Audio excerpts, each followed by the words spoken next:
Hey, welcome everybody. It's the franchise Shane Douglas with the latest installment of Appalachian Expose.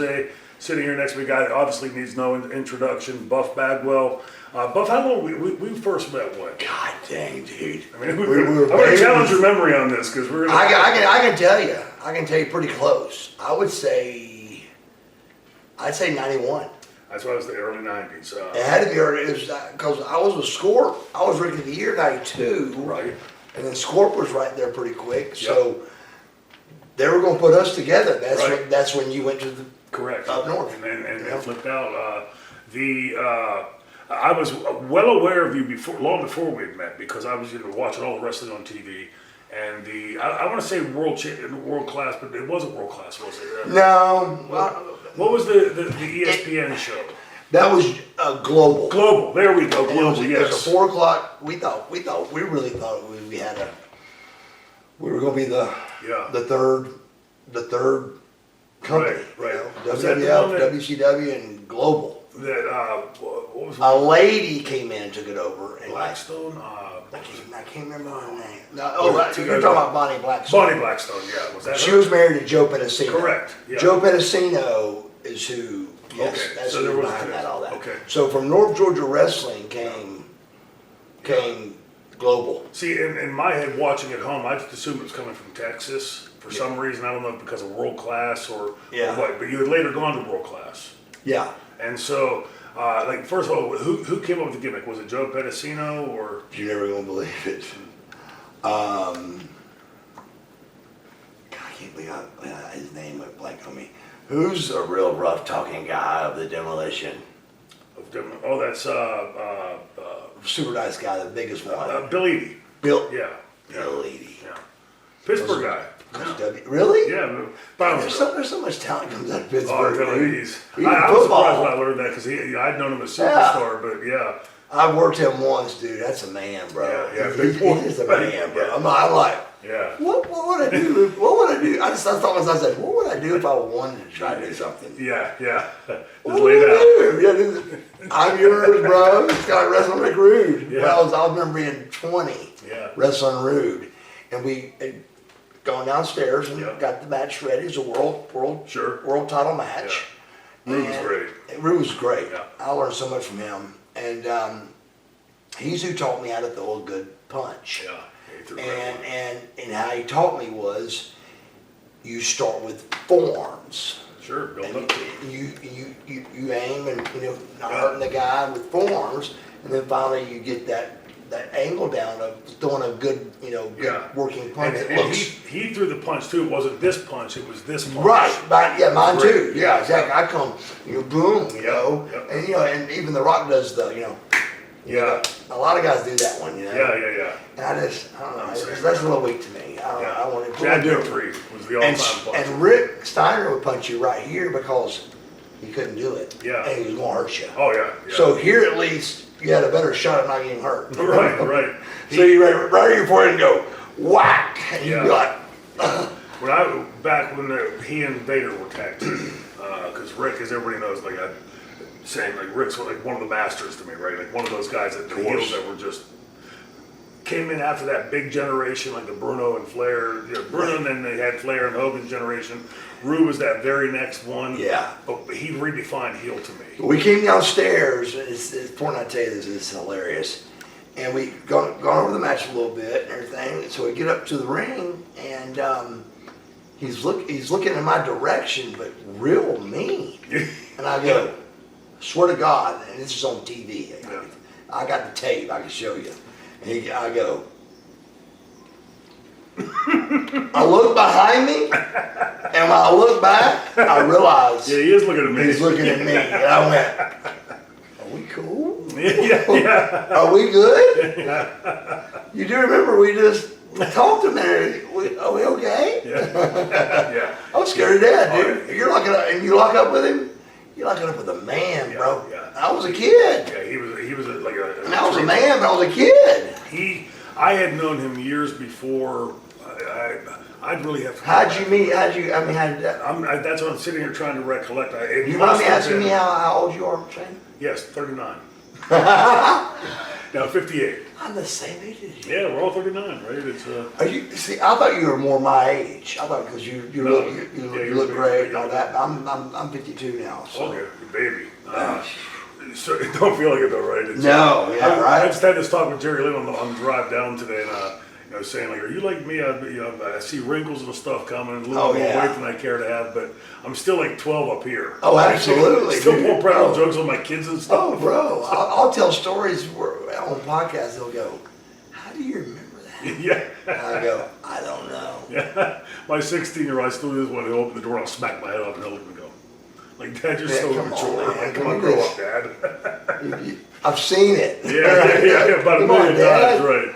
But in my recollection, it was early on, probably WWF 1990, and like he was, when we were kids in the business coming up, that older generation was a little bit like, no, you stay over there. Absolutely. I always bring that up when I talk to people about it because legends, not a lot of legends and icons liked younger guys. Yeah, They were like, they saw young lions. you're over there, Yeah. we're over here, and y'all, you need to stay over there. Rude was one of those guys that was, first of all, he saw that I was one of the kids that liked to go to the gym, and I'm sure that. So that of course, right. yeah, that's a big But he also, he was brilliant. I remember this is right around the time, within a year or two or three, I guess, that I was going for medical school.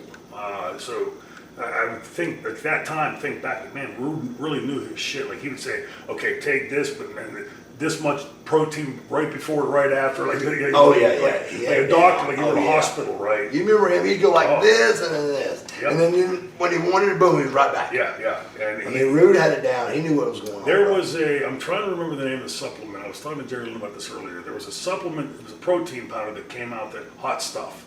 It was called Hot Stuff. Do you remember? The spray? No, not that hot. It was a The powder. one that's been outlawed? Yeah. Do you realize that was like crack cocaine Is that right? at WCW, bro? He's like, oh yeah, everybody was wearing it. Oh.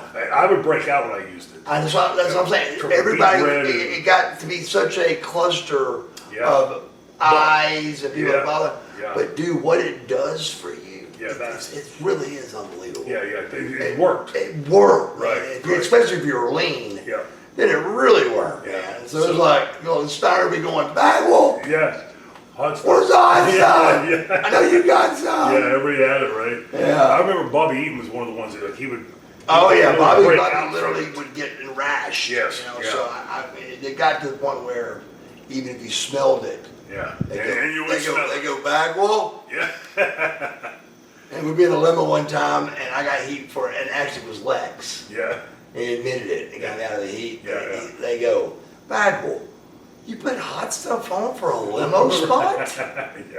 Yeah. And I would have, but I thought I would. I said, I'll get heat for that. Yeah. And Lex goes, it's me. And I went, Yeah. So, this Hot Stuff, it was a protein powder. I say protein, but it was like a jar of protein. right, And you took it and started noticing like gains, right? right. And all the boys were using it. Everybody had a can of Hot Stuff in their bag.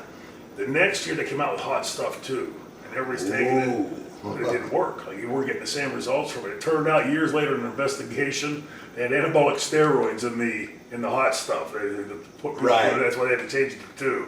But Rude, I remember then really explaining supplements to me and all the Right, the breaking regimen. it down. all Back the- before there was one of these. Yeah. Back before there were cell phones. Yeah, and remember the Bible?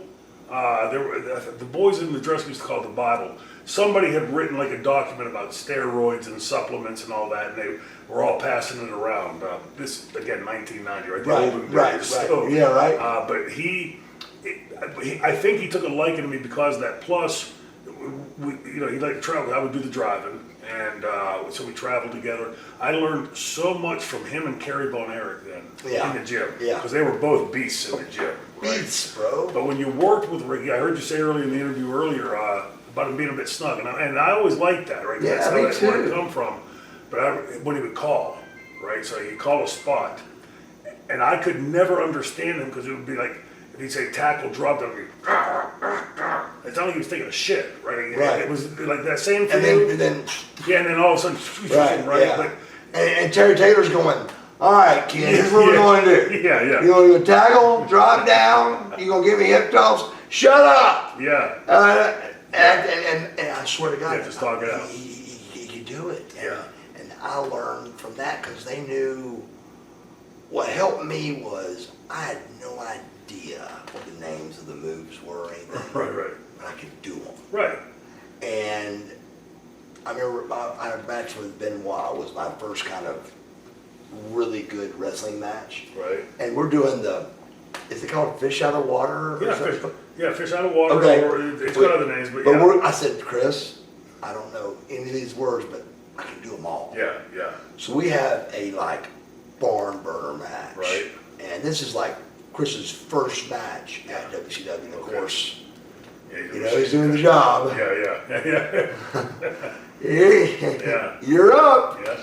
So, but he do a left arm clothesline, if you remember. Mm-hmm. And he hit me a ton right across the face with a clothesline. Really? And it's the first time I ever was actually mad. Sure. Yeah. That I got mad in this business, and I went, okay, Yeah. all right, Yeah. gotcha.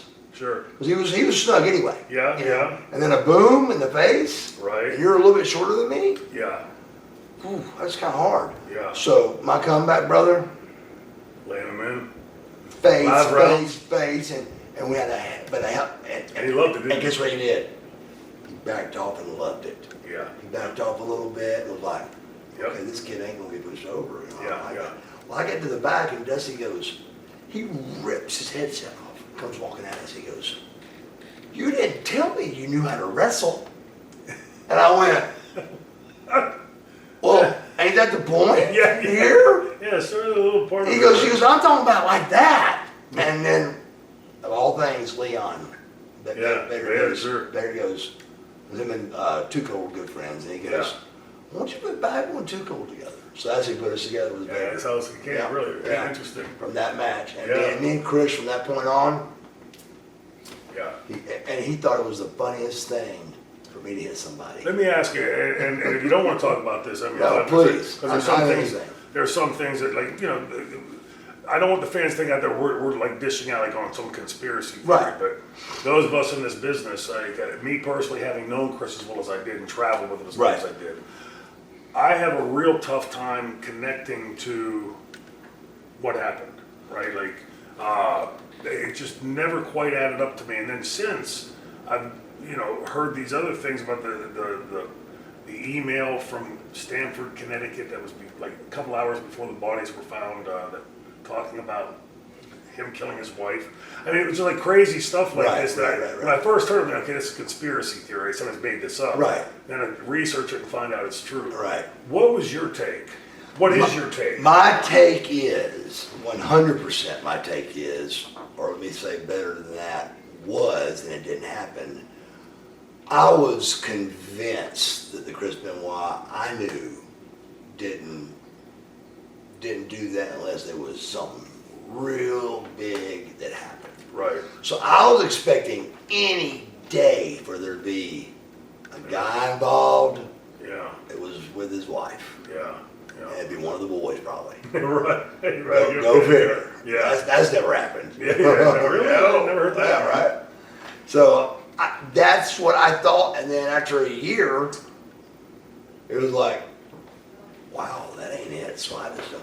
And the steroid thing ain't it. That's just a bunch of crap. I don't think the CT. He went to the doctor that day. Yeah. He had a bottle of wine in front of him, Yeah. and his blood alcohol content was a 0.0. Yeah. So I think he got ready Yeah. to he's got pictures at the doctor that went to jail for a long time. Is that right? Yeah, Dr. Aston. I didn't. Oh yeah. I did know him. We'll talk about him Yeah, off camera. yeah, exactly. Yeah. And I mean, just like this at the office, and and literally went home, and I thought, well, I thought he'd if he's going to do it, at least go home and party a little bit before you check out. Yeah. Did touch none of his bills, got him filled and all that, Yeah. and then I just thought there was going to be another guy involved, long story short. Or another shoe to drop of some sort. Right? Yeah, no, any kind. Yeah, exactly. Right. I thought there was going to be something that went Oh my God, I didn't know that happened. Chris, in my head. What's your take? Well, that's what I was going to say. Chris and me and Dean traveled together for some time, both in ECW and then later WCW. I had known Dean a lot longer, but knew Chris for 6, 7, 8 years. Right. I had never seen Chris lose his temper. And when you're on the road, like for me, it'd be like your rental car isn't there. Yeah. Right. We do. Yeah, just the stupid stuff. But one every third time we'd be out someplace, and without fail, I don't think I've ever heard him raise his voice. No, that's what I mean. Very How'd you say it? low key, right? Yeah. So every second or third time we'd be out at a bar somewhere, invariably some drunk beer muscle guy would come over and start running his mouth. He would be the first to jump up and nobody drink it, take him, walk him away, right? Wow. And So then, trying to make it better. yeah, not at all. And then the biggest one to me was, well, I'll ask you this first. If somebody walked up to you that was one of your superiors or coworkers and held a Bowie knife up in your face and said they were going to gut you and started walking away, would you just go, okay, well? Absolutely not. I mean, right, there's going to be a repercussion. Yeah. Well, this story is the day that, I forget if you were even there, with Cincinnati when the whole thing happened. No, I wasn't. Okay. That was, I actually was in jail. Oh, okay, well, probably better that you flew on the radar. I'm not sure because I was hounded by 90 guys wanting to know the whole story, and I go, guys, I'm in here. I don't know. Yeah. So we go there was a pay-per-view in Cincinnati, the next day TV in Columbus. There was some issues. And I remember Vince telling giving the show to Chris because they knew that it was something else involved. Right. And then Vince was a little bit embarrassed about that. I do remember hearing that and seeing that. Being at the building in Cincinnati, there was a logger jam. Kevin Sullivan was being given the book, and Chris, and a big to-do. I'd always got along with both of them. So to me, it was sort of like I'm Switzerland, right? Like I really have a lot in this game. I'm cool. Yeah, I'm good. Yeah. But they wanted me to contact Terry Taylor and WWF to see if Vince would be interested in taking the Revolution. Perry, Chris, Dean, and me. And I think Ray might have been involved. I think Conan might have been involved. There were other names. It wasn't just the four. It was like 7 or 8 of us. Right. So I'm on the phone talking to Terry Taylor and WWF. And as I'm on the payphone, from here to the camera away is Chris is standing there waiting for me to finish the call, and my gram walks up to him. And I'm on the phone here, like talking, listening to Terry, and I see him like getting up in Chris's face a little bit. He's sort of like talking like this. Reaches back and pulls a Bowie knife and holds it up in Chris's face, and turns and walks away. So I got in front. I said, "What the hell was that just now?" He's still walking down the hall. And he goes, "He just told me if he ever heard me talking bad about Kevin Sullivan again, he would gut me." I went to go after him, and Ben Wash stopped you. Yeah, don't worry about it. Yeah, I've done that before where I was working out with a guy, Yeah. and this guy was dogging him. And I Yeah. said, "Are you gonna let this happen, bro?" Yeah. I said, "I can't allow that." Right. I can't take it. Bingo. I've heard it. Yeah. And the guy goes, "Is anybody talking to you? You know what was next." You are now. Yeah, right. You have to. Dude, that's just the way I was raised. Right. Really, to be honest. And it's not that you're a man or not. It's a bigger man to do, I think, what Chris did, but a Bowie knife and all that now. Right. Ooh, I mean, drunk at a bar, that's Yeah. shows, Class. Class. More class. Right, absolutely, more than I have. Yeah. But the Bowie knife thing, and plus I hated my Graham's guts anyway. Yeah. So he for some reason I fell in the spot of the Greg Gagne, Mike Graham, and Bill Dundee all felt like if the greenhorn young kid could wrestle, why couldn't they still? Right. And I'm sure you got a ton of heat there too. Ton. They look great. Right. They were all. Ton of heat. Yeah. And the only thing that saved me, and I told the guy this, was Missy. Missy got me ready. She goes, "They're going to hate your guts." Right off the bat. I go, "What?" Why? Yeah, And she goes, just listen to me. She goes, "You wrestle no matter what the pay's for. It's for a hot dog and a Coke. You wrestle. You're trying to learn." Right. And she just the things she taught me to this day still help me. Sure. Because there's been times, I know there's been times in your life too, probably. I actually grabbed my bag one day because I'd done 4 jobs at one center stage taping. Right. And Really? and I had a 5th match coming up that I was putting somebody over. Yeah, yeah. And I was making, you know, 250, 300 grand a year. Yeah. And I grabbed my bag and said, Done. I went to center stage, I'll never forget it, did the little hallway down the back. Yeah. To the park, And I got the steps, got all the way to my car, and I went, where you gonna make this kind of money, bro? Just think about me. Yeah. So I went back in, and of all things, Dusty comes out and goes, hey, Bagwell, you ain't gotta do that last match. And I went, Turn of fate. Yeah. all right, okay. Missy Hyatt, by the way, came up with the Douglas, the Shane Douglas. Really? Yeah, That's cool. When I first went to UWF, and again, Well, dude, she was around a lot of really top talent guys. and Eddie called me over to his house, and he said, do you want to use a stage name or? I didn't know the difference. Right. Ring name, stage name, shoot name. I said, well, and he said, well, so what's the difference? He said, well, if you use your real name, anybody can call the hotel. I said, oh, no, I don't want to, when I'm in the hotel, I want to be just me, sitting there doing whatever. And he said, okay, well, I'm thinking either Shane or Cody.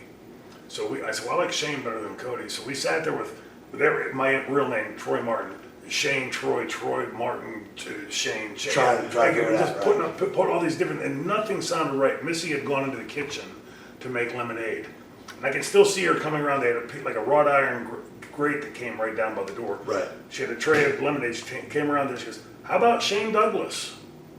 They looked at each other and said, well, it sounds like a real name. It sort of flows, you know. Yeah. That's where it came from. Yeah. So it's but I think her being with Eddie and being around the business as long as she absolutely. Yeah. picked up those things that Tatum and all those guys. I mean, those are coming great into workers, business, man. right? That knew nothing, zero, less than zero. That she could give those points of view, absolutely. snippets, things that she had learned. So to this day, I still find myself almost every podcast I do talking about her. Yeah. If somebody don't even mention her, I'll say something like, if it wasn't for Missy, I would. Because one time we made $5 one time on the show. Yeah. And I remember I was sweating real bad and everything. It was in like Carrollton or something. Yeah. And I put a $5 bill. I just stuck it to my sweaty chest and I went, is this a $5 body or what? And everybody's buzzing out laughing, you know. Yeah. The next week was a hot dog and a Coke to pay off. You paid that $5. To Missy, I went, $5 is a big deal. Yeah. The $5. But I did the hot dog and the Coke and did what Missy said, and when I wanted to learn, I wanted to learn how to work, you know. And then my big switch over was going to global. Yeah. When I walked in the locker room and the Heels and Babies were in the same locker room, and I went. What? I went. Yeah, because then that didn't happen in those days. No, and I went. You guys can talk? Yeah. What?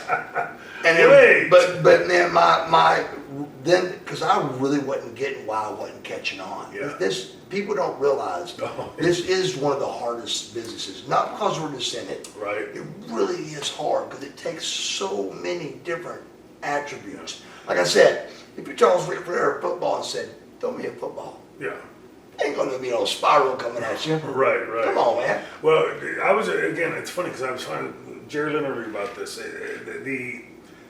I'm guessing from what you're saying now that I do know the answer. But early on when you're in this business and you first come in, we all were great athletes coming in from the things we had done prior, right?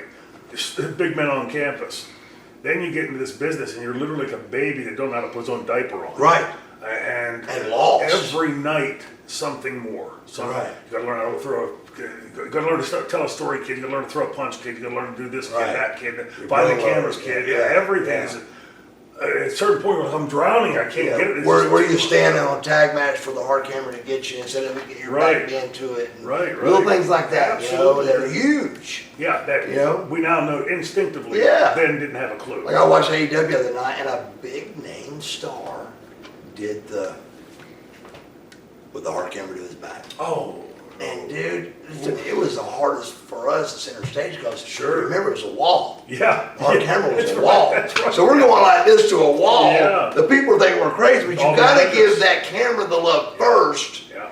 Then you give the crowd a little, that too. Yeah, yeah. This guy climbed the ropes, and the whole time the camera's on his back, and I just thought, wow. I mean, that's a rookie mistake. And and this guy was wrestling a big guy, Yeah. big name, and he was a hell of a worker.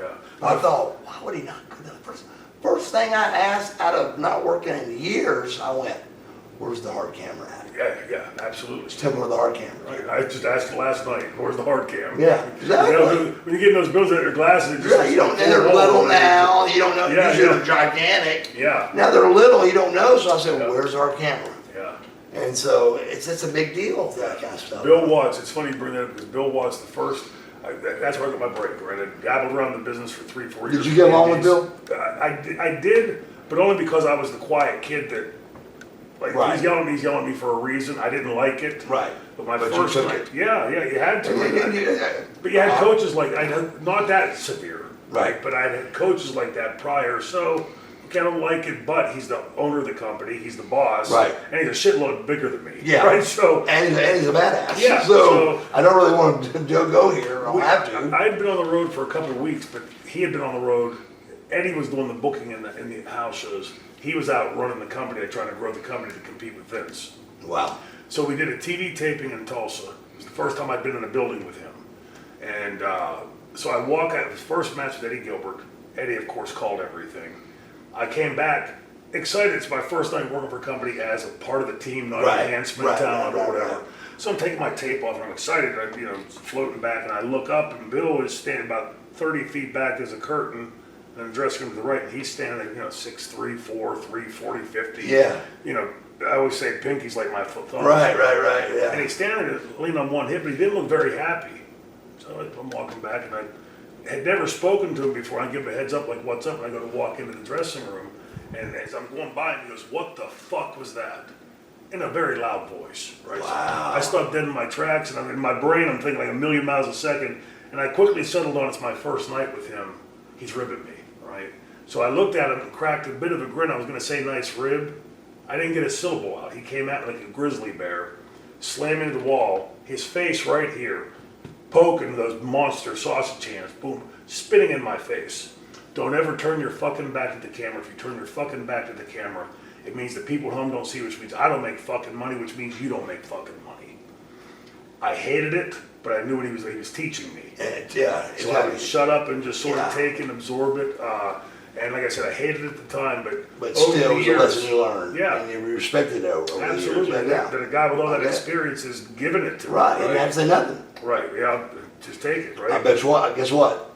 You've never done it since. Never, I made a shit ton more mistakes, right? I get yelled at, but that one, never twice. Never. Yeah. So, now, first of all, I mean, obviously growing up in Georgia, I know a bit of this. What was the impetus? Because there's millions of fans out there that grew up watching wrestling like I did in Pittsburgh and you did in Georgia. Mm-hmm. What was the impetus? What was the linchpin? In other words, why did you say, I'm going to be a wrestler when millions of fans do and never take that step? What was the push to you for that? A couple things that explain it really good, I think, and they're entertaining. And that is, I personally think there's two types of wrestlers. There's the wrestlers that dressed up at Halloween that will drive and sleep in their car Yeah. because they want to be a wrestler. Yeah. And there's guys like Lex and Sting that respect the business and all that, Right. but they're doing it for the money. Yeah, sure. And then respect comes with it. Yeah. Mine's neither, but I have learned that I am on the money and more only because that's what Missy told me. Right. Missy's who saw me at a pool one day, Mm-hmm. and I'm a licensed massage therapist. I don't know if you know that. No, I didn't know that. I'm a licensed. I told the guy. Breaking news here. Yeah, licensed massage therapist. I went to the Atlanta School of Massage. Yeah. My dad was going broke, so at 18, my brother, he said, "I got enough money to give you guys something." Yeah. So My brother wanted a gym. He gave me the money for that. My other brother wanted a drywall company. I'm 18. Yeah. I'm trying to think. So I'm Are sort you of the thinking, baby of the family? yeah, the baby. Yeah. So I said, maybe it's odd. 'Cause I always used to rub all the girls' necks at their office. Yeah, right. and I actually was pretty good at it, Yeah. and I actually graduated top of my class Yeah. because I'm good at introductions and making people feel Sure. comfortable and Yeah. stuff. And that's an iffy situation Yeah, right there. for you. And we were trying to switch the word masseuse to massage therapist. Yeah. You know, they were trying their best to clean the Sure. massage therapy world up. And, Yeah. and I hopped on that wagon at the time. It just wasn't working out. Women would walk in, and as soon as they saw me, Really? yeah. Really? So the exact opposite Yeah. that I was thinking was happening, and I went, God, here's a nice guy that's in shape, that can show him diet and stuff. And Yeah. there's a lot of things I can come to this, and it just was going the other way. Yeah. And so during that, I was at the pool one day, and way across the pool where I couldn't hear or see, I couldn't hear them. I could see blonde hair, big boobs, and it's Missy Hyatt. Yeah. But I didn't know that at the time. Right. And she said, so I come back from the pool, and I remember the room numbers, our Yeah. apartment number. We were 1504, and they were 1505. Don't ask how. Yeah, I just you vaguely remember. And she's moving in. I mean, here's my door. Here was her door. I mean, directly across the hall. And I thought, Is she with Eddie at this point or Tatum? with Eddie, but broke up and got an apartment because they were either getting ready to get a divorce or okay. separating or Yeah. not quite sure what, but you know, she was done. Right. And she enough to where she was going to get an apartment, Right. and her and Eddie were split. Okay. And so that night, knocking the door, and she, like Missy does, she told the truth. She said, well, first of all, do you guys know me? And we were like, no, we don't. Yeah. You know. And I said to her, and I hate it. I said to her what I hate hearing. I said to her, I mean, I watched it as a kid. Yeah. How many times you heard that one? Yeah, A million, yeah. right? I hate hearing that. Right. Like, oh, God. But it's the truth. I mean, we'd come home from deer hunting, and we'd always watch Sunday night or Saturday night, you know, TV with Gordon Soley. Sure, and, you know, with the 25 chairs around the ring. Studio, Yeah, the original studio. Yeah. And so she came in, and she explained who she was and everything, and she goes, basically what I'm trying to tell you is you should be a wrestler, I think. And I was like, those guys don't make no money. And she goes, our lowest paid guy makes $100 grand a year. And I went, I'm in. let's go back over this again. But I knew that'd be a catch, or everybody be doing it, right? Yeah. So I saw she had showed me kind of what their schedule was. She showed me a booking sheet. Right, yeah. And I was like, wow, these guys do this every night. Well, I didn't really know because I'd never gone to school. I go to school, and wow. Everybody's talking about it, right? I come back home, Yeah. and Tanya's all excited, my wife. How'd it go? I went, I'm not going back.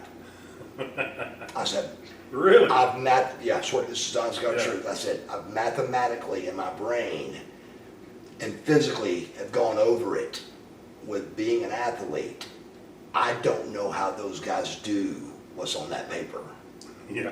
That often. Yeah, because the booking Of sheet's what I like- just went through. Like 3-4 pages long, Pittsburgh. Right, yeah, here, there. 4-day shot, Yeah, yeah. 6-day shot, Yeah. or sometimes 2-day, but still it was rough. Right.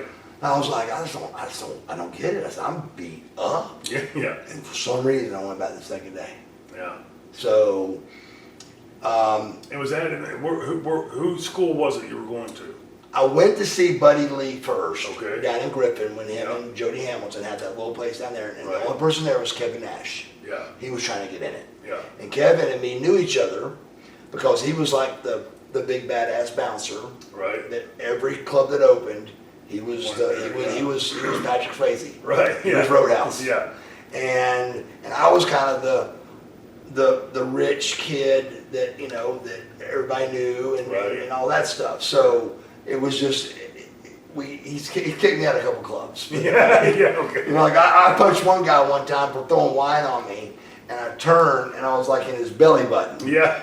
And I looked up, and he went, Bagwell, you Yeah. did that right in front of me. Yeah. I said, man, come on, man. He goes, I gotta kick you out, bro. Yeah. So he's done that. But so anyway, so I would say, to answer your question, money Yeah. would be the answer, but it's also the respect did come with it because of the guys I hung around and just respecting it. Yeah. It needs to be respected. Yeah, that was the part to me that I never saw that side of it, or couldn't envision the respect side. To me, I was a huge fan of wrestling.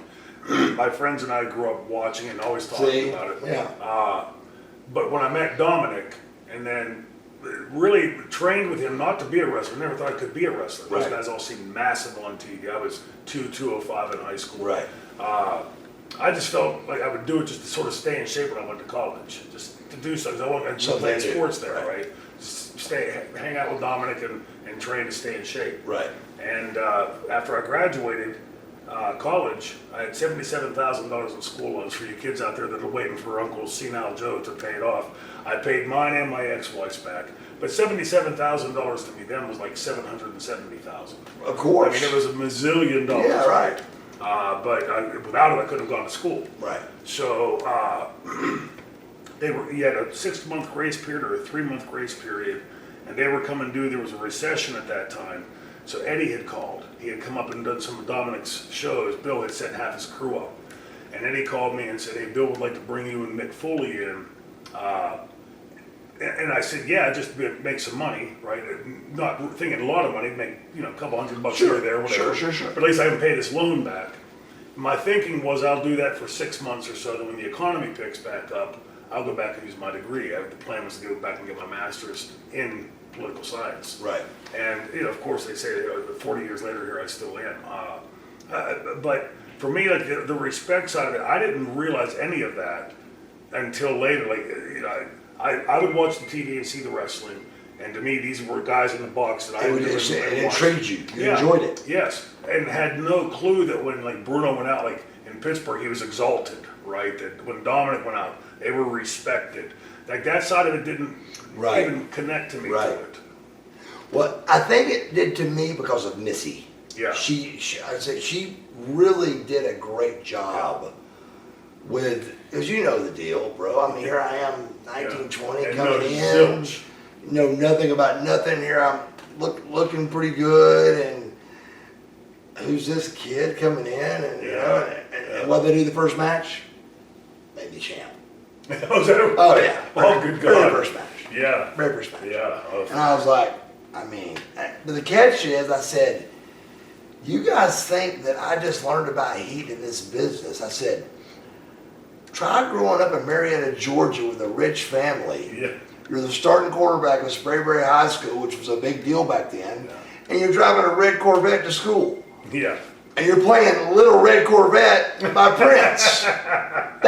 That's heat. Yeah. I said, so this ain't my first time I'm hearing about Heat. Yeah. But I do remember, like, my brothers would like dress up like Dusty. Yeah. And they'd talk like Dusty. Sure. And when the Road Warriors came out, you knew somebody was going to get their brains beat out. So yeah. What a rock. And the two guys are in the ring. Yeah, right. You knew, oh boy, I can't wait for this. Yeah. So I remember those things. So when I got into wrestling, everybody thought it was because I was the baby. They kept going, I heard your brother's getting into wrestling. I said, it's me. And it wasn't because I was small. Yeah. I was 220. Yeah. And they were like, no, Stevie. I go, no, it's me. Because Stevie was he's 6'4". Yeah. I'm really the baby. My Yeah. mom's 6'1", if you remember. Yeah. My dad's 6'2", my other brother's 6'3". So I'm the baby. I'm a true 5'10", 5'11", if you really measure it. I mean, I don't height don't bother me. Yeah. But that's a true. What is the age difference between you and your brothers? So Stevie's the oldest? I was an accident. Stevie's the oldest, so he was my idol. Yeah, And then the middle brother, we fought like cats and dogs. Yeah. And Closer in age?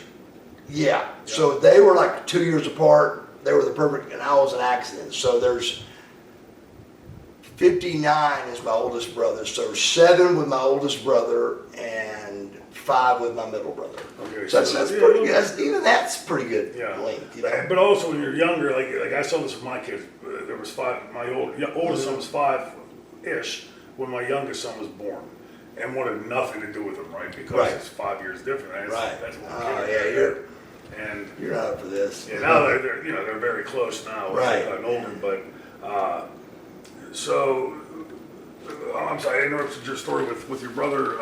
So really, even he called me one day, mad at me, and goes, "You stole my life." And I go, "What?" He goes, "I was supposed to be the star."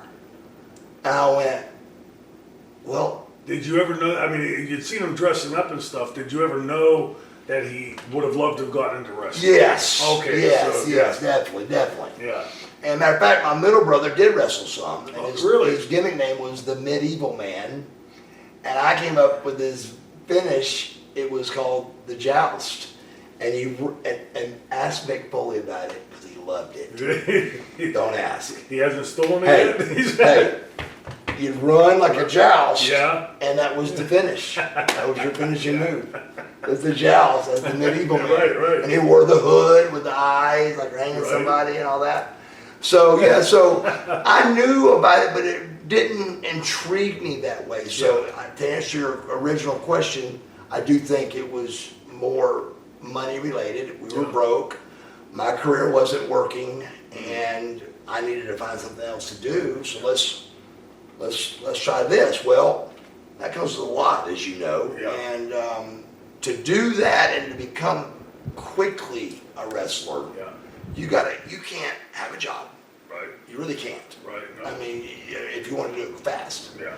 So my wife had to support us through everything, but it allowed me to train, eat proper, everything. I mean, it was nothing but I'm going to be a wrestler. I'm going to be a wrestler. I'm going to be eat, sleep it, brother. Eat, sleep it all the way. Yeah. And one day about the 10th session I had with Lawler, he goes, You got it, bro. He goes, I can't do nothing else with you. He goes, it's just. Now I'm curious, getting that quick of a break into the business, and being from. And on TV. Yeah. By the way, my first match ever, I was the champ and on TV. Right. Being thrown like that, it really into the frying pan, right? I mean, that's. I think there's a reason that even when we were kids, you always wanted to be the champion. Right. I have no clue what it means to get all that responsibility. But the respect you're talking about, or the fame, what some of the fans would call the fame, the adulation, the pushback when something happens, it becomes news, right? That everybody's online have an opinion Sure. on it. Did you find that at all overwhelming as a kid? Tremendously, because I wasn't, for the first time in my life, I wasn't catching on. Yeah. I wasn't catching on. Yeah. Until I got to Global. Mm-hmm. And then I realized there was several ride homes where we get in the car and me and my wife were both embarrassed about me. Oh, sure, yeah. And we wouldn't speak, and I finally just go, "What is it? Yeah. What am I doing wrong?" Yeah. And she goes, "I watched the whole thing.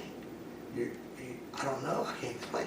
And just for some reason it was so frustrating. Sure. I was all county, all state, Yeah. football, baseball, and caught on everything. And all of a sudden I can't do something. Yeah.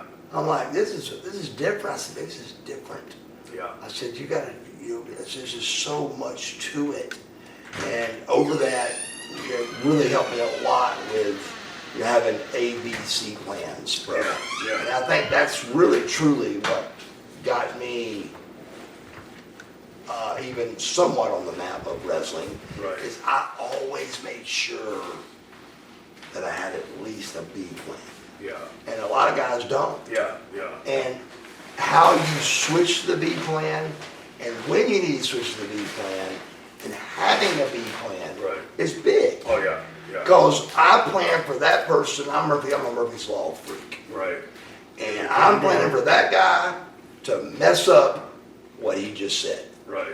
I'm going to correct it in my brain, so because when the match is over, they don't go, "Hey, so and so did something wrong." They go, "That was a bad match." Yeah. Not a bad match. Right. Yeah. So you're in it. So I didn't want the match to be bad, so I knew what the guy in the front rows what kind of bubble gum he was chewing. I mean, I'm joking, but I tried. Yeah. I was like, okay, I got it. Okay, we're good.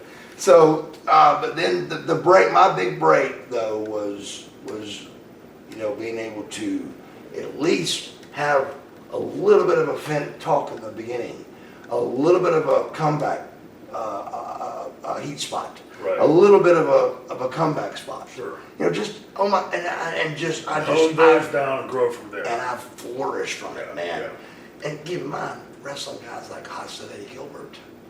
Grow up in it. Yeah. That are teaching me things that I like the things I just didn't think would even work, Yeah. And I you know the deal. You learn something every time you climb in the ring. Yeah. To this day, I think to this day. Yeah.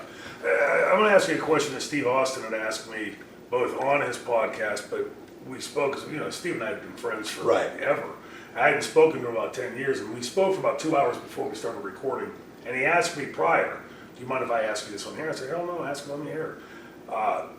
His question to me was, and I'll give it to you, how long, once you had gotten into the business, did you start to finally feel comfortable in the ring?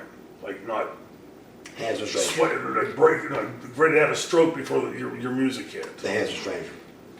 That when I GWF, right before WCW hired me, I figured it out. I kind of figured it out. Yeah. I figured out a lot, enough that I could be, To get it through. I could do something, Yeah. But until then, bro, it was just, two green guys getting in the ring and didn't say nothing to each other. Yeah. And we looked like two complete idiots when Sure. it was over. Yeah. And then I walk in a Global and go, "What? Yeah. Wait a minute. Yeah. Where's the door at?" Right. Yeah. So it really did help tremendously, and there was a bunch of good workers there. Sure. A lot of guys came from there, Yeah. Booker T and Stevie Ray came from there, and Sean Waltman came from there. The Patriot, Right. the big jungle guy that had a short run that was barefooted, had a short run at WWF. Can't remember his name, but he was a big jacked up kid, but he was barefooted, but he just didn't quite. He had that big man syndrome. Yeah. You had to kind of walk big, and it didn't just flow. Right. You mentioned Bill Eadie earlier. I forget with the Bill Eadie's who thought of Bill surgery. Was he in Global? Yes. Okay. Well, he was running it. Oh, he was helping running it with Joe. Okay. Yeah, because Bill, it's funny. Like I had grown up, like I said earlier, watching him as the mass superstar. Right. It took me some time to even put together the Demolition thing later that, hey, this is the guy that did that. But when I finally did meet him, he came, he's such a big, imposing guy, right? He came over and said, "You're a Pittsburgh boy, right?" I said, "Yeah, in Beaver County. It's Brownsville." Right. And ever since that day, like every time I see him, no matter where it is, "Hey, franchise," just like you pick right up, right? Like one of the nicest guys ever. He really is. Yeah. And he's kind of like that with me. Yeah. I can tell that he doesn't dislike me. No. But we're not close, but at Right. the same time, he's just, I think, a great guy. Yeah. Even during the Handsome Stranger and Global run, I didn't see him a whole lot or really know who Bill Eadie was. Right. I was just so young. Sure. But I remember WCW tried to buy the Handsome Stranger from him, Oh, is that right? and he said no. Is that right? Yeah. Wow. He said no. So Dusty just said, "We'll just call you by your real name." I went, "What?" Because this is when gimmicks were in, Right. I mean, Johnny B. Bad's shooting a gun. Right. Van Hammer's swinging a guitar around his neck. I go, "Marcus Alexander Bagwell? Are you kidding?" Well, but actually, If you get over as your name, I've learned, yeah, it sticks, bro. it works. But also, don't you see, like, to me, I've been around this business so long, both as a fan and now in it, that I've seen the transition where it went from the Bruno Sammartino and jumping Johnny DeFazio. Jumping might be the best you get. Then it went into the whole WWE, Hulk Hogan, and what was Chris's big name? Tugboat. Well, Tugboat, yeah, but I mean, you had that whole generation where it was like the cartoonish names almost. Yeah. And then now we swing back and we see now today again, people using real names or a name that sounds like absolutely. Yeah, totally. The pendulum always swings the old's become new again. Right. With a lot of things, I think, and a quick Eddie Gilbert story right quick is one night I hear a fight going on. And I'm in... This is in the apartments. In the apartments. Yeah. So right across the hall. Right. And I got a gas grill. Now, I don't know about where you come from Pittsburgh, but bro, in Marietta, Georgia, having a gas grill was a big deal. Yeah, that's not the line. Especially at an apartment. You're rolling, bro. You're in. Yeah. Well, I look out my eye hole and I see this guy and Missy fighting. He's got my grill like halfway in her door. Really? Yeah, this is the guy. I have no idea who the guy is. And they're fighting with my utensils, like the forks and spatulas and stuff. Hey, swear to God on my life, it's a true story. Yeah. I got a 45 automatic in my hand. Yeah. And I've already got one in the chamber and I got it cocked. Right. And I'm wearing a pink G-string. Swear to God. Hey, I open the door and the guy turns. I go, hey, motherfuckers. Like that. And he turns, and it was Eddie Gilbert. Yeah. And I had to switch hands. I went, hey, Eddie, how you doing, man? Keep in mind, 2 months later, I'm having to wrestle him on Global. Yeah. I had to walk up to him and go, hey, bro, are we cool about the gun thing? I'd have asked about, are we cool with the G-string? Right. Come on, right? Oh, my God. He was so easy to work in the ring, wasn't he? Oh, my God. Amazing. I learned so much from him. That's what I'm saying. We both were in the generation of having a lot of guys that were really great that taught us, man. I tell kids this all the time in the seminars, literally everybody sitting in that dressing room was a future Hall of Famer. Yes. I mean, we were just fortunate we were able to step in with him and learn from him. Right, exactly. Like, like one time, Luke Gallows came and apologized about the what's the NWO new thing, the Bullet Clubs. Bullet Club, yeah, Bullet Clubs. And they do all of it. I mean, Too Sweet, right, and For Life, right? All of it. Yeah. Well, they came back and apologized to me, and I said, dude, you ain't gotta apologize to me. I just came out and did what Nash and Hall did. Right. I said, but has Nash seen that? Yeah. I said, that would be the one you may want to talk to. Right. I said, man, I didn't know y'all did it exactly. Yeah. And they do did you come see or did you come see the Bullet Club? They do the whole thing, bro. Yeah. So it was a little bit like, whoa. But it's not my grounds, so all we did was come in and do what they made cool. Right. Well, Kevin and Scott made it cool. Yeah, well, I've always told people, it's, appreciated when somebody comes up and says, hey, do you mind if I wear tassels or do this or that? Sure. That's respect. Yeah, and appreciate and I dig respect. that tremendously. Yeah, absolutely. But, I stole it from Kerry Von Erich. Right. And somebody will steal it from these guys after me. I can't believe somebody hadn't tried that one. Right. I can't believe it. It'll be coming now. I've said it 100 times, so I don't know. But, I just think they're scared it's going to be, with it being on action figures and stuff, it's going to be, well, that's that Buff Bagwell guy wore that. Yeah. And I think but still, yeah. I think it's been enough time that somebody should jump on it, right. Yeah. Like you said before, what's old is new. I remember. Yeah, what's old is new. Early in my training, month, maybe two, Dominic took a band full of us up to Montreal to do TV up there when Rick Bartel and Dino Brava had the promotion up Wow. there. So I'm sitting in the dressing room with Bill and Scott Irwin, and they're getting dressed, and Bill had gone up and left. you probably never met Scott. He was the bigger, like a real big guy. No, I never have. Well, great guy, but intimidating looking. Right. He had those boots that laced all the way up to here, right? Those long boots. And I said, where'd you guys come up with the Wild Hogs gimmick? He started laughing. He goes, son, this ain't no gimmick. He said, we weren't wrestling. We'd be in a bar right now stomping a mud hole in somebody. But then he gave me the best advice after that anybody's ever given me. Which is? He said, don't try to do anything original. We've had everything. He said, we've had cowboys and Indians, Frankenstein's monster and mummies. We've had dead men coming out of the grave. He said, nothing is original.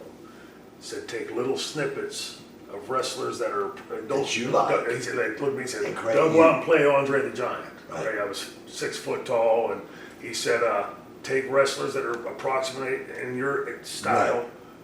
little pieces, and then at the end he said, make sure you put a big heaping dose of yourself in there.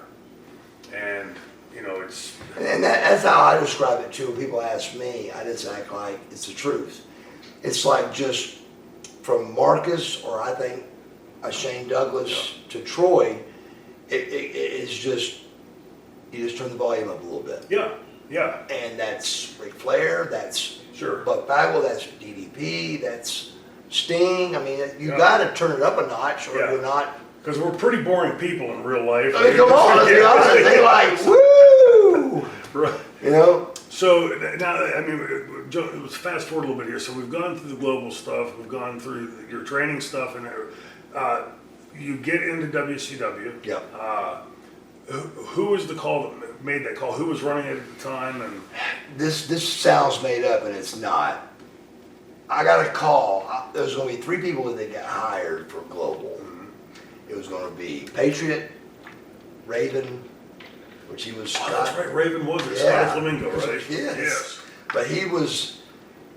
We've wrestled in 3 different companies as 4 different people. Is that right? And 4 different angles. Yeah. It's honest to God's truth. Yeah. He was Scotty the Body at North Georgia Wrestling. Yep. I was Fabian. Okay. He was. The second one was Scott Anthony, the Palm Beach Heartthrob at Global. I forgot about I was that Handsome one. Stranger. Yeah. Angle. Yeah. He was the Flamingo. Which of all those characters, that was one of, Right. to me, was the least like the Yeah, I think so too. for him. Remember, he had to put me over, so I know it had to be. If I won, he had to be not that good. Yeah.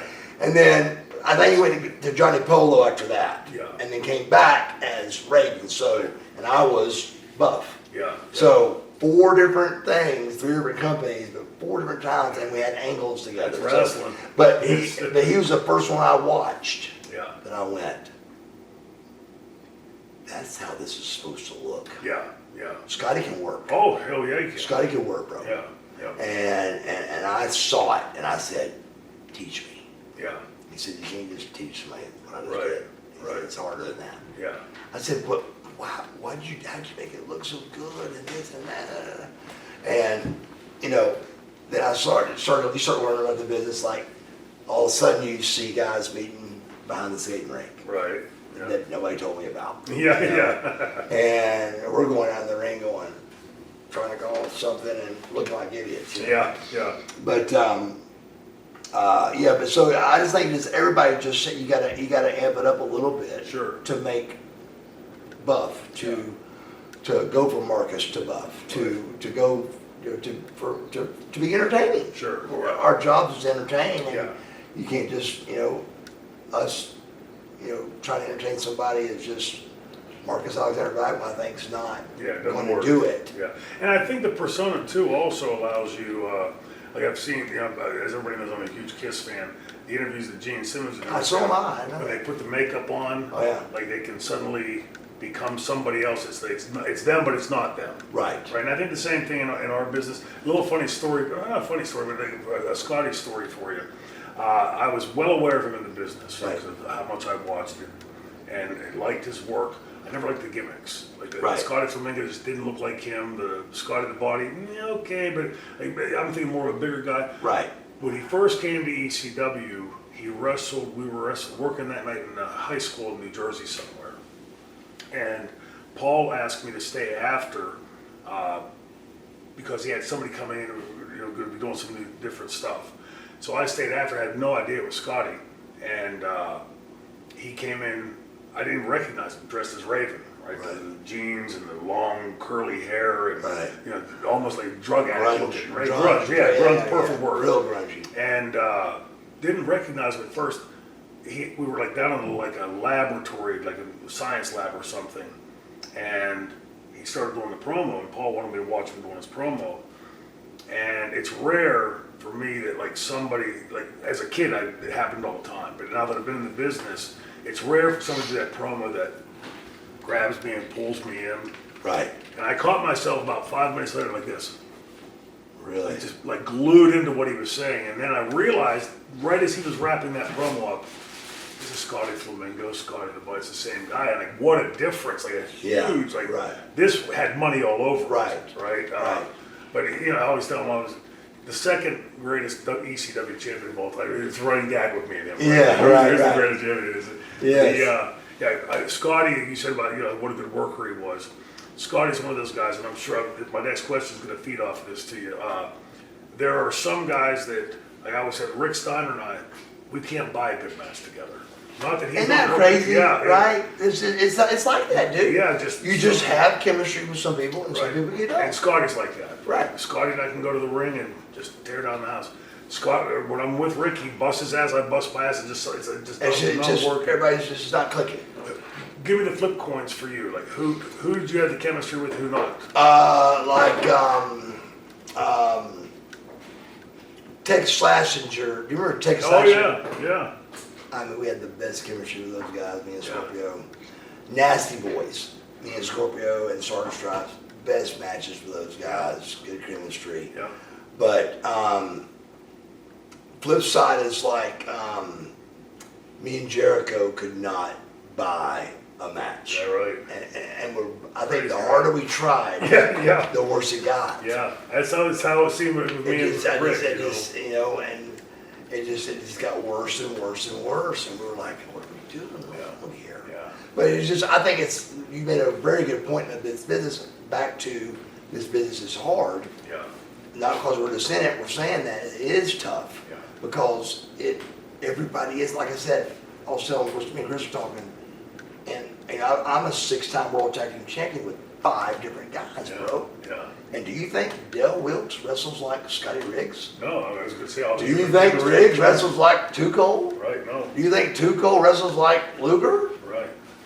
No. And each time you got a mold to that. I got a mold to it, but I don't try to take that as like not like this. I take it like thank you. Yeah. Because it made me a better worker to adjust to them to create a world champion. Right. But it also, I don't want to put words in your mouth, but to me, like that kind of always going into something different and working at it kept it fresh. Absolutely. Each time. Absolutely. New guys to travel the road with, new things to learn. Absolutely. And then we'd always do the thing of, all right, guys, look, let's don't talk wrestling on this car ride. Let's just don't. We get in the car. 2 minutes in. The whole ride. And Lex would always be the one Lex would go, I'm so glad we didn't talk about wrestling. And all we did was talk the whole time. It's our lives. How many road trips did you make with Brian Armstrong? Several. At the very beginning, several. Him and Tracy Smothers really took me under their wing and helped me a lot. Listen, both of them gone there, but they... Yeah, they are. But I'll tell you Brad's story right quick. It was priceless, and God rest his soul, because I love him to death, and had the best babyface match I've ever had. Babyface, those are tough. Yeah. And I just remember this, swear to God on my life, this city. Is that right? Charleston, swear to God on my life. And Sting was in the rafters watching it and actually came down and went, that's one of the best matches I've ever seen. Yeah, Brad was amazing. Brad was great. Yeah. And blind as a bat. Yes. And had a great punch. Yeah. Just lock up. Yeah. If he did that with you, many liked you, right? Yeah, right, exactly. Well, he, one night we're sitting there, and back to train, tan, wrestle, gonna make it. Yeah. I see him writing on his hand, and I go, what are you writing? He goes, I'm writing down what I've taken So if the ambulance comes, Oh, I took. jeez. And I went, what? Yeah. That was beyond me then. Yeah, yeah, Of yeah. course, Right. I seemed to catch on pretty quick. But at the time, I was like, are you kidding me? He goes, no, I mean, that's it. I looked, and it was like, you know, how many visits did it take? What did it take? Right. So you could tell the ambulance at least. So he cared enough that he didn't want to die, Right. but he's writing it down. Right, it was, Yeah, and their deal was different than ours. We would party yeah, and ride the party and then eat. yeah, Well, they would eat like right away. yeah, And I was like, I don't get it. Yeah. As soon as I eat, it's over. yeah. It's over. Brad was with Tim Horner when I first met him, and he and I lived together, and this is when, right towards the tail end of the UWF when the NWA was buying it. And he and Tim, of course, got picked up by the NWA. I was 6 months or so later. But Brad, I would watch him, and what always amazed me with Brad was, in the ring, I don't think there was any better. The way he, One of the best. to me, Brad Armstrong in the ring wrestling is what wrestling would look like if it were real. Yes. Right? I mean, he always reminded like a Spider-Man or something. Right. The way he moved. Yes. In the dressing room, I'm sure you saw on those road trips, he was the most entertaining son of a gun. Yes. Never forgot a joke. Always had a joke to tell. Singing, beatboxing, dancing. Yeah. He could do it all, couldn't Yeah, he? yeah. And he never stopped. And then he get on camera and do what? I'm gonna give 100%. I'm like, what? Yeah. Let that guy in the dressing room out. Remember the guy you just were just 5 minutes ago? Yeah, you're exactly right, because he was so charismatic. Yes. And then, but when and you know what? Norton had a little a spill with that. I watched Norton in Japan Yeah. like a little kid.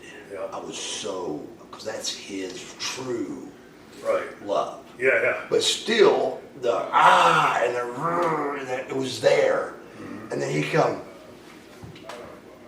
at WCW.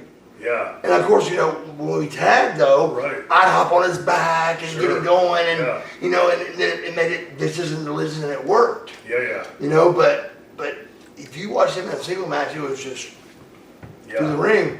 In Japan, bro, he came out and it was on, man. Yeah. So I was like I was on the apron, like, Right.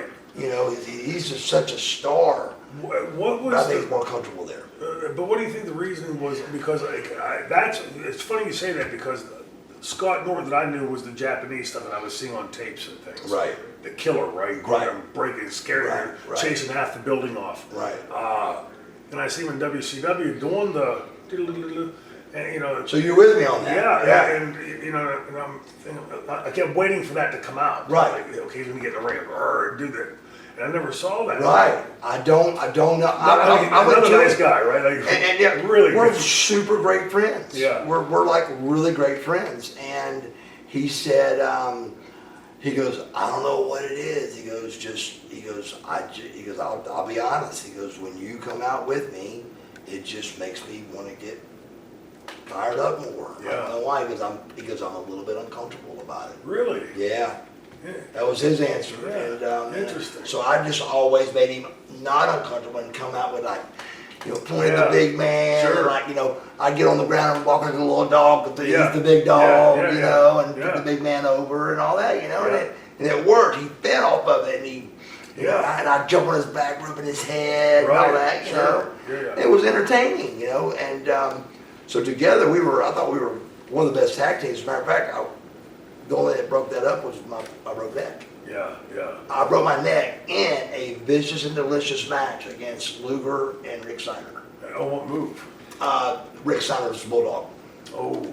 He missed me, and when he missed me, I tried to catch up to him. When I did, boom, boom, and at 3-4, I was telling him, I was telling the camera guy that my cervical disc hit my cord.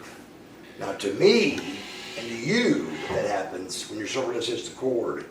Yeah. It didn't sever it, but you don't know that because it swells. Yeah. So what medically happened to me was I bruised my spinal cord. Yeah. But when it swells, hey bro, Paralyzed. No.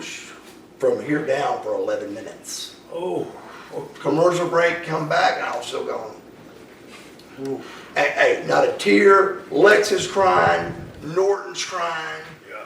I want to cry, but well, because I'm already talking about Christopher Reeve stuff when he was still alive. Right. I was like, I can come back. This is Columbia, South Carolina, and I was like, I can come back. I can go to schools. I can give talks. So I already made a negative into a positive in 11 minutes of being paralyzed. Yeah.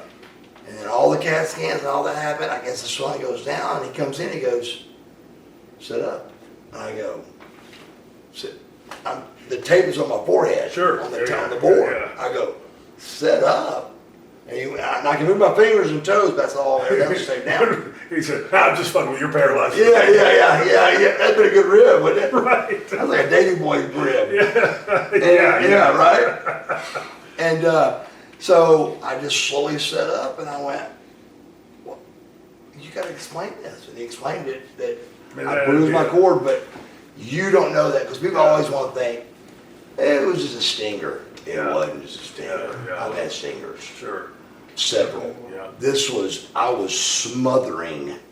And when Rick went to roll me over, I went, I'm paralyzed. And his eyes went, Oh, I bet. wow. Sure. You know, and the finish was, of all things, he rolls me over after the bulldog to cover me, and Scotty comes in at 280 with a chair, hits him in the back, throws me on top. Scotty didn't know at this point? Oh my and God. I'm screaming at him. Yeah. If you watch it back, you can see me going, Yeah.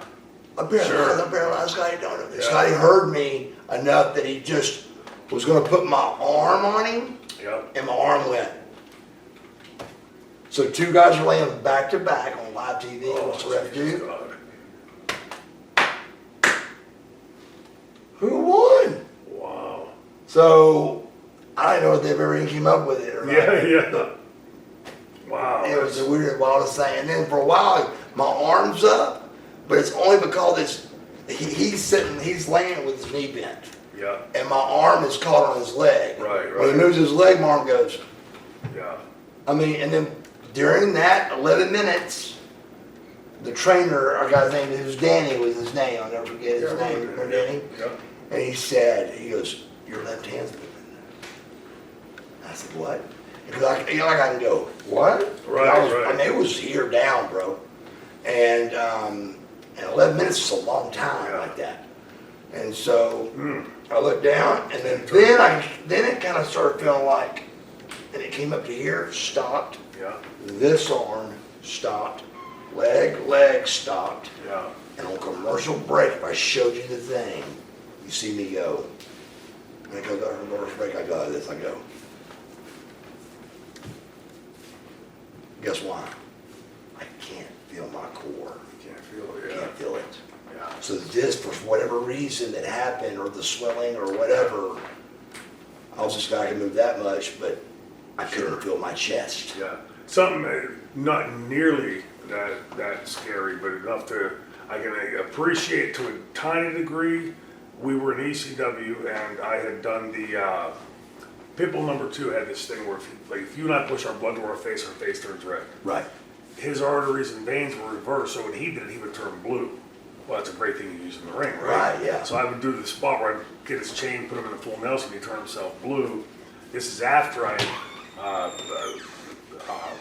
Gary had broken his neck. Right. So I'm going to now break his neck, right? So we're doing the Sandman's supposed to come out and make the save.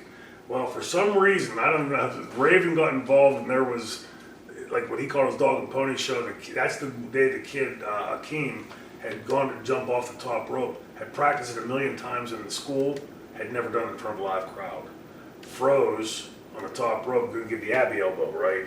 Had the Abbey boots and everything, got the top rope and froze and started trying to go. Now I've got 280 Anthony like this. I can't turn around and see. Right. I just hear, it sounded like a baseball bat snapping. And then I hear this ungodly curdle, right? Screaming. Here comes Sandman, right? Comes through the ropes. I push Anthony's head out of the way, and I feed. He walks right past me. Where the hell's he going? I can't turn around. He's over there caning the kid that broke his leg. So I'm thinking, well, he's supposed to be caning me. His spot is to get me off of Gary or Anthony, right? Well, I'm sitting there, and all of a sudden I feel, whack, whack, right on my, like twice, and it, like my arms just like went dead, and I dropped and rolled out to the apron. I remember laying there telling myself, grab the rope and get out of here, right? Right. And I'm telling my arms that, and they're not going anywhere. Oh my God, I wonder what happened. It's a stinger, Same like you thing, said earlier, maybe, it's yeah, a stinger, yeah. right? So I get to the back, and they're, you know, working on me, and they've got me, like you're saying, all taped down and everything. Yeah, they won't tell you anything either. Yeah, so With now neck they're injuries. telling me that the Mark, our ECW doctor's telling me, you gotta just go get an X-ray. You know, you're fine. You know, but you know, you gotta make sure there's nothing broken back there, whatever. You're just going to get X-rayed real quick, right? So they're gonna take me through the audience. This is on video, right? So I'm speaking to Big Dick Dudley and Carney. Like, please don't let them take me that way, right? Please, he's that. Right. So Mike already, I was calling him Paul Stanley because he looked like Paul Stanley, was our lighting guy. Tommy said, how is he? He goes, he's fucked up, he's speaking gibberish, right? And gibberish. So they get me out to the ambulance, and the lady comes and she goes, what arm do you want your lines in, honey? I said, I don't need any lines, I'm just going to get an x-ray. She goes, honey, you broke your neck, you're going to be in the hospital for a long time. I started like, oh my God. What? I'm freaking out. Yeah, right. You know, so we get back, luckily, just turned out to be good, but I never had any immobility. Wow, My yeah. fingers and toes were numb for Tingly, about 3 or 4 yeah. days. I mean, Scared the shit you out of me. just now take that and just, like I said, you are 100% convinced. Yeah. And ironically, Yeah. I bought my house that day, Uh-huh. 88 grand. I shook a check out and then drove to Columbia and paid my name. And that's the first thing I thought, Sure. I'm not gonna pay for that. Yeah. And I thought, figure out my motorcycle no more. Yeah. All these thoughts, Yeah, and I was yeah. like, let me, it's a Oh, long I time bet. to process. Sure. But, and then of course, I couldn't help it, I don't know why, what's in this, but I pulled the rib on. Sting and Lex came with me in the ambulance. Yeah. So I came out in the wheelchair like this Right. and went. And they went, what happened? And I said, that's what I said, but I really I give them the whole story, you know. Yeah. But yeah, dude, they were like, man, don't do that to us. I go, I got to get something in for a laugh. Sure, yeah, I after could that. do 3 hours of torture. Look, we got to wrap this up, but I'd love to have you back. I mean, we're just scratching Absolutely, the surface anytime, here, bro, so. anytime. Alexander Marcus Bagwell. Yes. It's always like a tongue twister to say the whole Yes. thing. Buff Bagwell. Yes. Appreciate you being on the show here with us. Absolutely, bro. Thank you See you so next much. time here on Appalachian Expose.